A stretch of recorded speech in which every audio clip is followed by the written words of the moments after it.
In this programme, the man who believes art can unite the world. David Khalili has 35,000 objects, from the Quran to Japanese vases. There must be something else in the universe that guides you, and people who don't believe in this sort of destiny are the losers, and people who believe in this sort of destiny have the light of Almighty in their heart, and that guides them.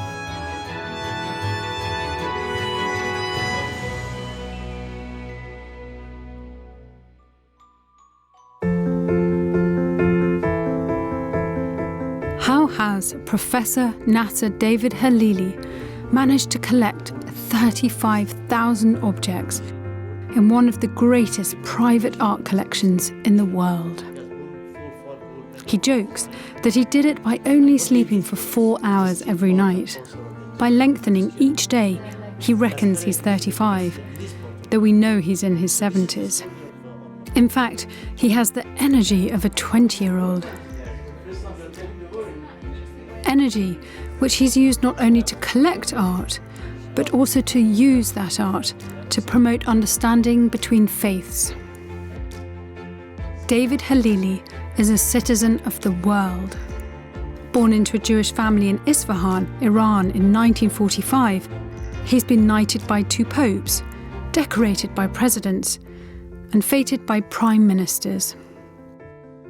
He's a goodwill ambassador for UNESCO, a fellow of universities on both sides of the Atlantic, a renowned philanthropist. All that means much to him, but not as much as family. In his study, he keeps portraits of his late mother and father who gave him the values he practices today, and who must have sown the seed of an idea that their son would grow up to help the world.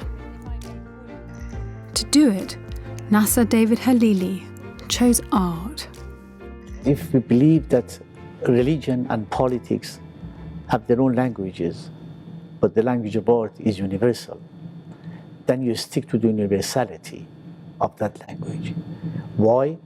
Because the objects that are produced, majority of the time, when you look at the history of, let's say for the sake of argument, Islamic art, in the factories or ateliers or places that these objects were being made, there were Jews, Christians, Muslims, Copts, and other people of other faith and beliefs who were working together to produce those objects. This is the phenomenon that has to be understood, that the artists didn't feel that they have ownership over what they produced. They always thought that what they produced is their mark for the history.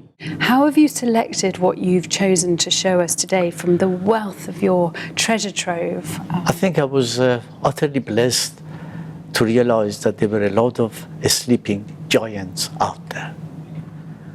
All I did is to find them, nurse them, and bring them to the attention of the world, which I think is a contribution, because at the end of the day, if we don't use our holding to make a mark for the betterment of a better society, then we are doing something wrong. Those sleeping giants, as David Khalili calls the treasures he's bought over the years, have been split into 8 collections. Islamic art, Hajj and the arts of pilgrimage, Aramaic documents, Japanese art, Japanese kimonos, Swedish textiles, Spanish Damascene metalwork, enamels of the world, diverse subjects which speak of David's love of collecting, instilled in him from very young. But unlike some other collections, these have had an intellectual rigour applied to them.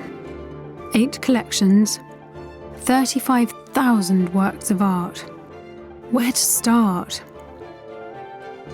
With the Quran, David has 500 of them, but this one has never been seen. Until now. Life without passion is like fire without a flame. If you want to succeed, find your passion and follow your passion. Because if you don't, and try to get a different route side by side with your passion, you will go wrong. And that route is a monetary route. If you are collecting art for the sake of values and money, and if I bought it for X, now the value is Y, just forget it. You're not a collector. You're a commodity dealer. Collecting is a love for you, a passion, a curiosity. And you're not only a professor in your field, but you're a human being who wants to relay that. And this beautiful, beautiful Quran. What you see here has not been published because it came to light after our publication was out, which began in early 90s. So this is an unpublished work. This is unpublished and unseen. Unpublished and unseen. We have not even exhibited yet. It is probably, with the admission of majority of the academics and my colleagues, the finest early 14th century Quran that exists in the world. 14th century. 14th century, 1327. It has the signature of the calligrapher and the date at the same time. But the beauty of this manuscript is that not only it has incredible illumination as you go page by page, and in the middle there are some other illumination which complement what we are looking at. But throughout, on the side of the page, the illumination continues throughout. Looking through this, I want to be able to read what is written in this script that's taken so much dedication, and to understand the exquisite decoration that pays tribute really to the text that's in front of me. It's almost as if the eye is offered a little treat. I follow the text along, and then when I come back to the next line, I get the excitement and the virility almost of this beautiful design. And then I go back again. So there's this lovely juxtaposition of text and thought, perhaps. And then the pause of this ice cream, as you call it, this delicious treat. Tell you why? I'll tell you why. They had absolutely no access to computer. We know that, obviously. But every syllable here, like English alphabet, A, B, C, D, they have Aleph, B, the same. Every A is the same size. Every B is the same time. Every C is the same size. If it is repeated in word, I am coming, which has I, am, C, whatever it is, and throughout the Quran, every single letter is the same size at every given time. If there is a Bismillah ar-Rahman ar-Rahim, which is the beginning of the ayah, if you look at throughout the Quran, every single one of them is the same. Just look. You don't even have to be able to read the Arabic. You look at the Bismillah ar-Rahman ar-Rahim here, and you come down again Bismillah ar-Rahman ar-Rahim here. Put them side by side, and it's like a repeat. The power of faith is just unparalleled. These people believe in what they were doing. They didn't do it for any other sake, but just following their belief and what was in their heart. Their aim was to commit. They found their passion in life. Absolutely. I have another Quran which is in a collection. And when I bought it, I said, that must have a signature. I went at the back of it. And in Arabic it says, Haz al-Baqi Umr al-Fani, in Arabic, which means this stays, but I won't be around. That Quran, shown for the first time, is a highlight of David Khalili's Islamic Art collection. But there is so much more. This silver inlaid brass casket, with its scenes of life at court, including figures playing backgammon, it was made in Iraq in the 13th century. A gold saddle with gilded silver trappings, thought to have been made in Central Asia or the western frontier of China around the year 1200. A 13th century celestial globe, the sixth earliest known, which has the position of over 1,000 stars marked by small silver points. An astrolabe made for Shah Jahan in India in the 1650s. It was used to identify stars and planets.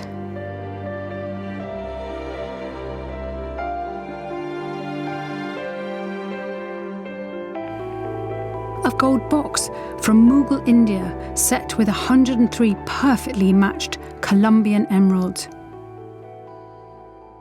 A miniature inkwell from the Middle East that's nearly 1,000 years old and bears a charming inscription from the Quran. If the ocean were the words of my Lord, sooner would the ocean be exhausted than would the words of my Lord, even if we added another ocean like it for its aid. And a painting that perhaps more than any other reflects the mind of David Khalili.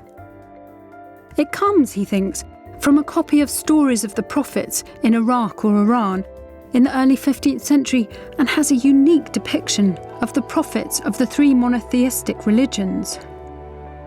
In the foreground is the Prophet Muhammad with his grandsons, the four Orthodox caliphs, and the Bilal who gave the first call to prayer. Behind is the Prophet Moses striking the giant Og with his staff. In the background is the Virgin Mary holding the infant Jesus. It seems natural that David turned first to art from the Middle East, but in time he became interested in the Far East, and particularly the work of Japanese craftsmen in the second half of the 19th century. In those 50 years, Japan transformed itself from a feudal nation to a world power. And after the young Meiji emperor took the throne in 1868, the country started producing pieces that used traditional methods, thereby keeping old skills alive, but in a style that would appeal to international buyers. They were once very popular with collectors, but fashions in collecting come and go, and David saw an opportunity to reappraise an art that had been neglected. His reward was pieces like this extraordinary silver vase and cover, with its handles carved as writhing dragons and Shoki, the demon queller, brandishing his sword as he looks down at them. A silver incense burner in the form of an elephant, the wise elephant, who means so much in Buddhism and who was present at the death and final enlightenment of the Buddha.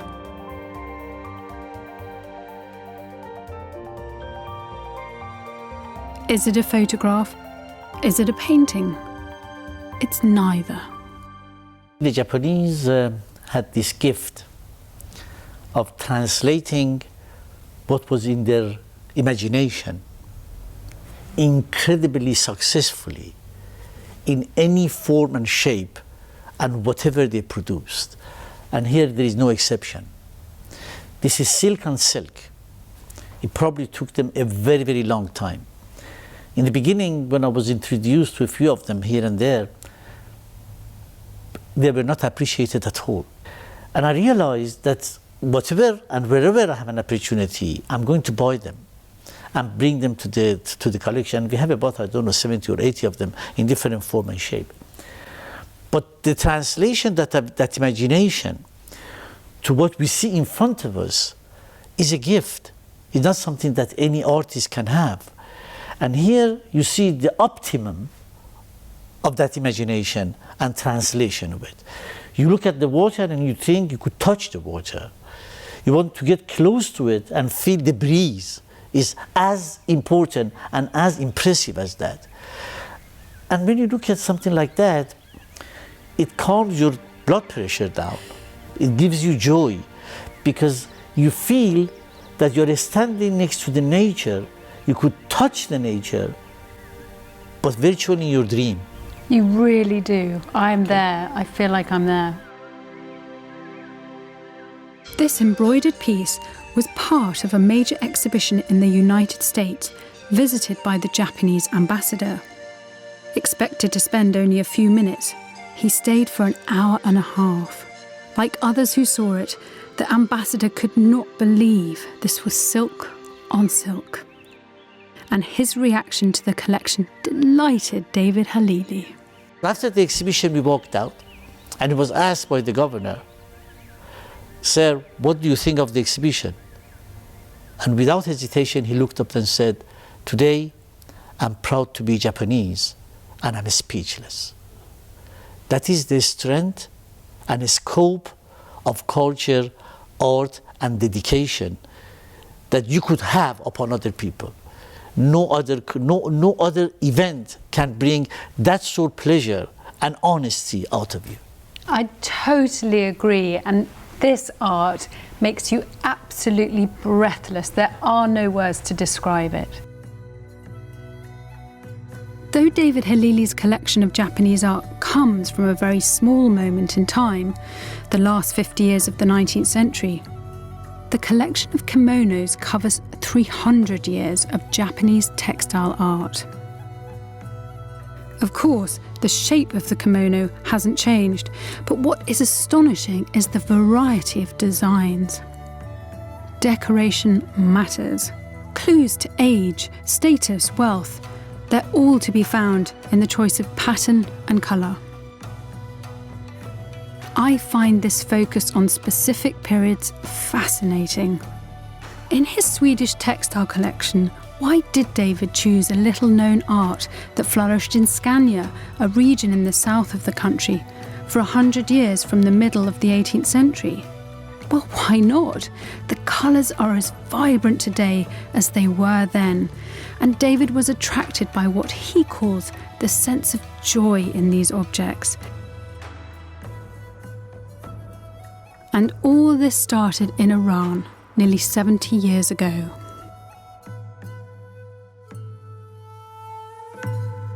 This all began one day when you were a young boy with stamps. Correction, I'm still a young boy. Because that kid in me never grew up. And I tell you something, that's a blessing. When I was 7 years old in school, I realized that my classmates are buying and selling or exchanging Persian stamps.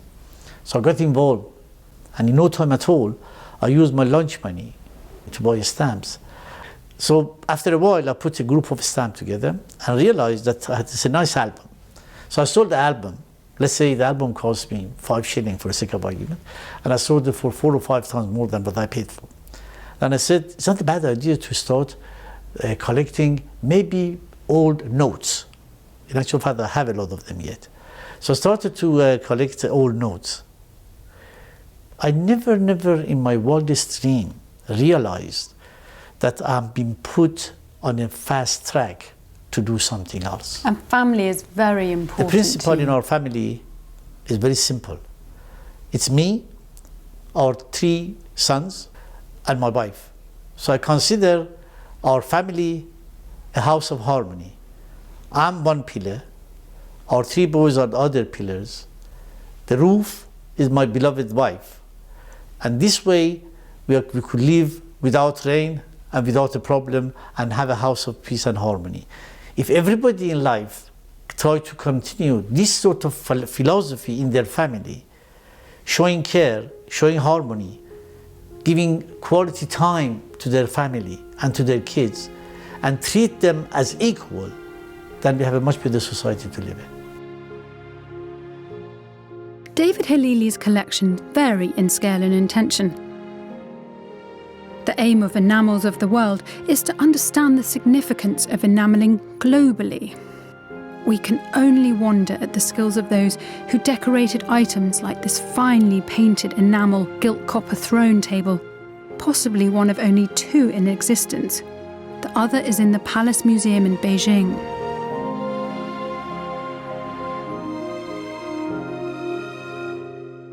It was found in a shop whose proprietor used it as an everyday table, not realising what he had. There is an embarrassment of riches. A Fabergé clock made in St. Petersburg in 1899. A 19th century charger, probably German, with Moses rescued from the Nile, based upon a fresco designed by Raphael. A cup and saucer made in Switzerland for the Ottoman Sultan around 1860. In him, European craftsmen found a new and lucrative market. A painted enamel of George III, probably a diplomatic gift. An Austrian ewer made in Vienna and given to Prince Wilhelm and Princess Maria Theresia as a wedding present in June 1889.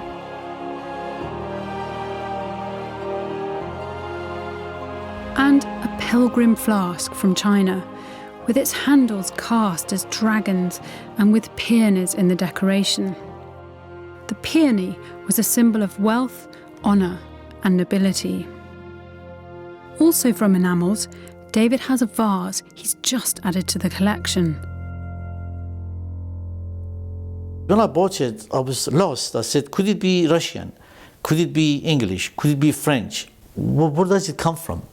So after doing a research, we found out that it is done and made by Baccarat in about 1830, because it was made, the one which is in Baccarat Museum, has a coat of arms of Charles X, which was the King of France.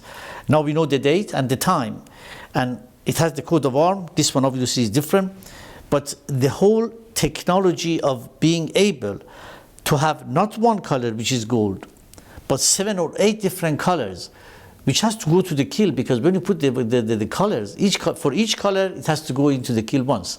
And then you have waste, you have problems. The color doesn't come out always the same. And then you have to add another color and again put it in the kiln. It is magical how they managed to do this. The importance of the collection of the enamel that we have is that geographically, we represent every corner of the world where the enamel was produced. What a wonderful example of the universality of That's art absolutely correct. and enamel travelling the absolutely correct. world. Now to just compare, I'm going to show you a pair of vases here, which is made by Hayashi Kudanji, who was the imperial court artist. But the difference here is absolutely phenomenal. They have the way they did it as a sandwich glass, and here, when you look at these birds flying, and you look at the background, you realize that there are lines that separate the color. Those lines are gold wire. They probably first had the body made, then they applied the color. When they were ready, they rubbed it and made sure that they get the surface shiny. Imagine how many times you have to do that, how many waste you're going to produce. And the Japanese were absolutely master of making enamels. We do have a Fabergé in our enamel collection too, but every single enamel that you see, except some of the boxes today, can be reproduced. Japanese enamel can never be reproduced. People look at it and they say, you know something, David? All you have to do is to breathe life into them and they would fly off the branches. This is how powerful Japanese art is. And exactly as we saw with the waterfall, this makes you feel like you're there and this is your view to look at, you're part of the scene.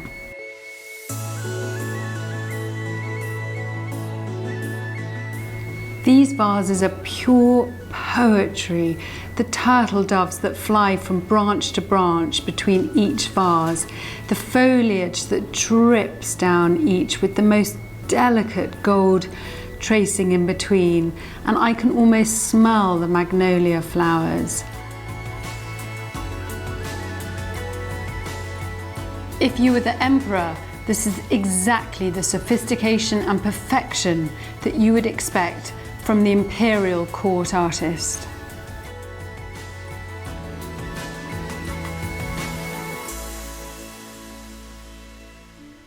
I wrote David Khalili has always had a particular affection for Britain. He's recently started a Faith in the Commonwealth initiative. He admires the Queen and the royal family and was always on the lookout for items that appealed to that royalism, which is how he came to acquire a portrait of Mary, Queen of Scots by Henry Bone, who was inspired by a miniature from the hand of Nicholas Hilliard, the well-known court painter. But Henry Bone's was not a portrait on canvas. As we know, he worked for 3 different kings, and his work was incredibly appreciated. There are very similar pieces of different the royal family's portrait by Henry Bone, who are in Her Majesty the Queen's collection. So we are blessed to have some sort of a connection, and in our collection we have at least, I don't know, I can't count, but maybe 7 or 8 Henry Bones of different subjects, but all associated with the English family. And portraiture was a very particularly English fascination, wasn't it? Throughout the centuries, it was really something that the English loved. Portraits of kings and queens, and then gradually the aristocracy have really formed English art history throughout the generations. You're absolutely correct. The reason that Henry Bone was so appreciated was that, as you realize, God forbid if there is a problem of fire or a problem of damage, canvas, textile, fabric, wood get damaged. So he decided that if he does it in a form of enamel, the chances of them surviving is by far longer. You see, so that was another angle for him to be appreciated, and his work is absolutely phenomenal because he was really a prolific artist. That was done in 1821, and why don't we turn it around? Because this was one of his way of making himself eternal, virtually. He used to put all the details on the back of the enamel, the same way that he thought that enamel, unlike canvas, would have more life to it than just doing a canvas or on a paper. He did the same at the back. Enamel on enamel, he wrote the whole history, the date when he made the piece, which is very unusual. In actual fact, in all our enamel collection, there are a few portraits that we have, almost none, that has a full description of the artist and the history of what he did and when he did the piece. London, January 1821, painted by Henry Bone, Royal Academician, enamel, painted to His Majesty after the original by Nicholas Hilliard in the collection of the Marquis of Salisbury, Hatfield House, Hertfordshire. He absolutely wants to explain. Yeah, to the point it was like it was written yesterday. So the history has been captured in words for eternity.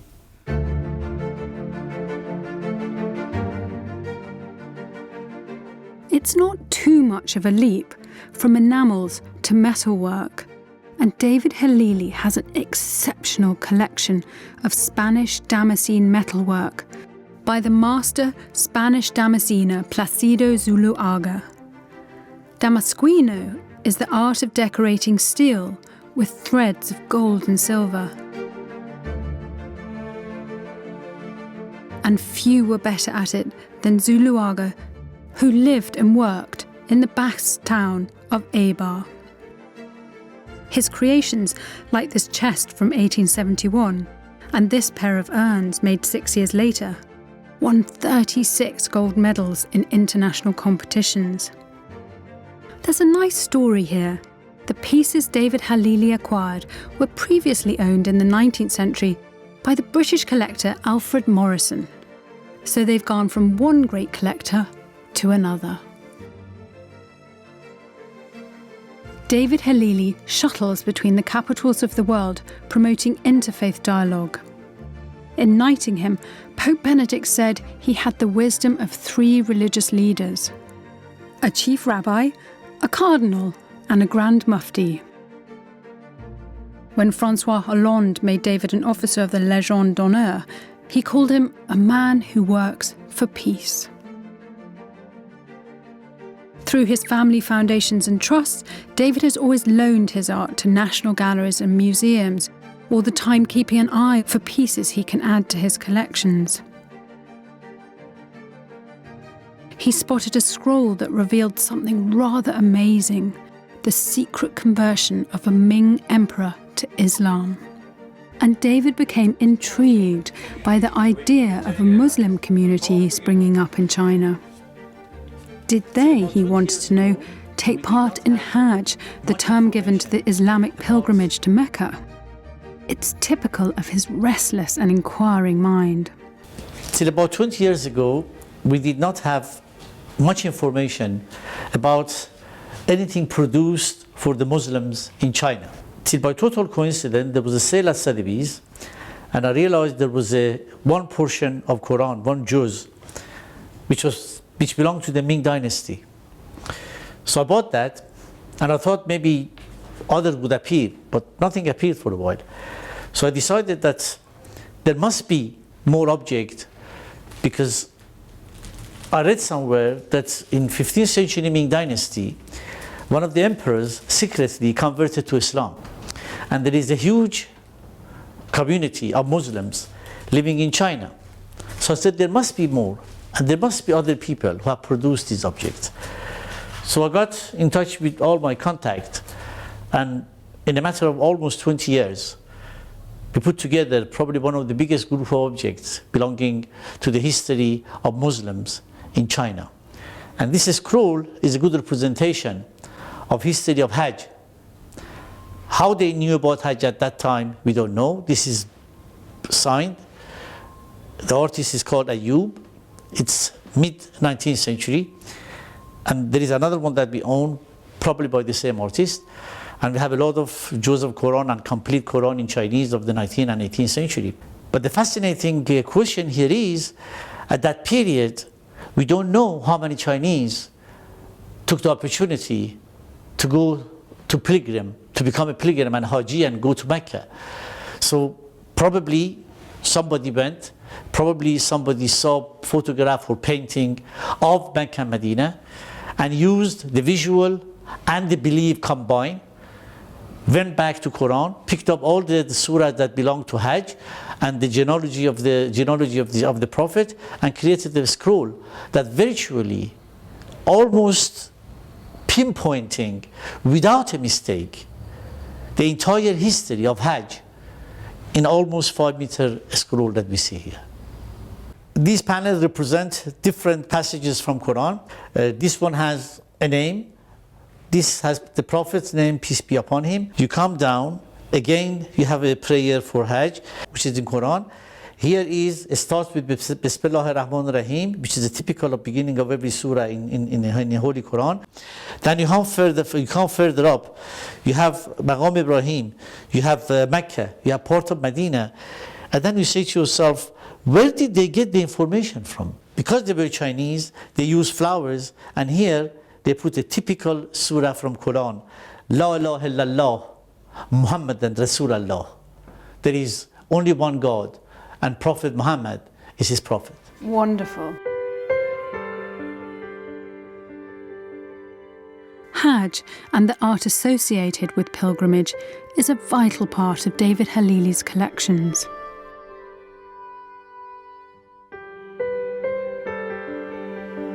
He has the earliest known accurate view of Mecca, painted around 1845 by Muhammad Abdallah.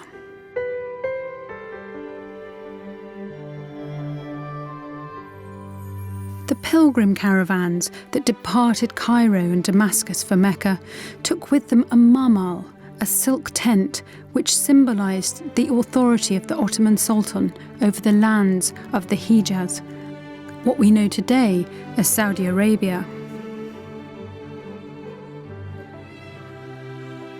Every year, this malmal went to Mecca. Every year, it came back.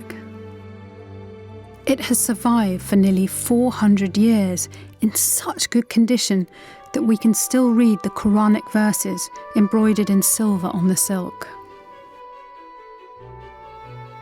There is one more treasure David Khalili has agreed to show me.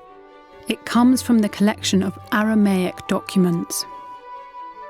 David bought a consignment of 48 sealed documents written in ancient Bactria, the land that today is partly in Afghanistan, Tajikistan and Uzbekistan. He kept this one intact, but the others were opened and conserved. They turned out to be official government correspondence between provincial rulers over about 30 years, written on leather, and they give us a glimpse of life in Central Asia 350 years before Christ.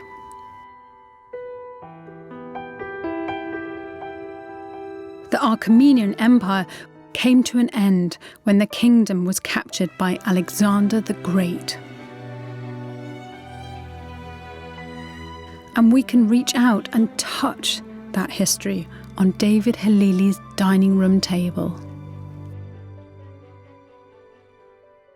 What we have here is a group of Aramaic documents, which was the language used from the time of Moses all the way down to Jesus, and it was the language of the Hebrews in the Greek and Roman and Byzantine, almost up to the Byzantine. This is virtually the father of Hebrew and Arabic.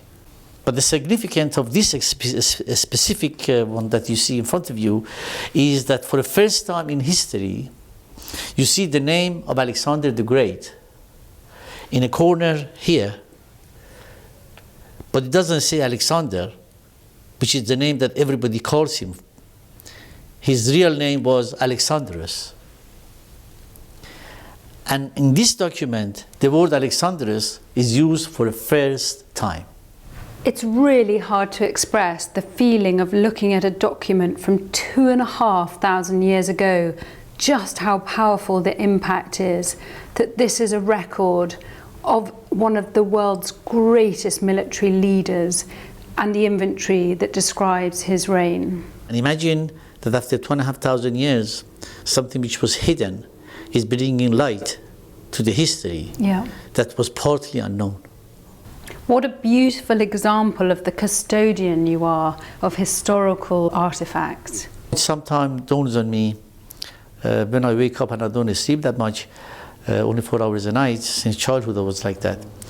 I look at some of the objects that we have in our different collections, and I question myself, how do they find their way to me? Because no human being has a right of being custodian of 35,000 pieces and have the patience, the love, the affection, and the passion of making sure that everyone is conserved, everyone is researched, everyone is photographed, majority of them exhibited around the world. There must be something else in the universe that guides you, and people who don't believe in this sort of destiny are the losers, and people who believe in this sort of destiny have the light of Almighty in their heart, and that guides them and tells them where to go.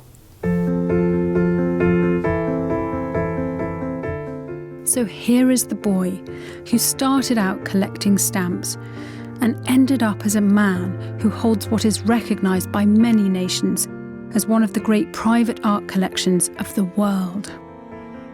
But it's not just about collecting.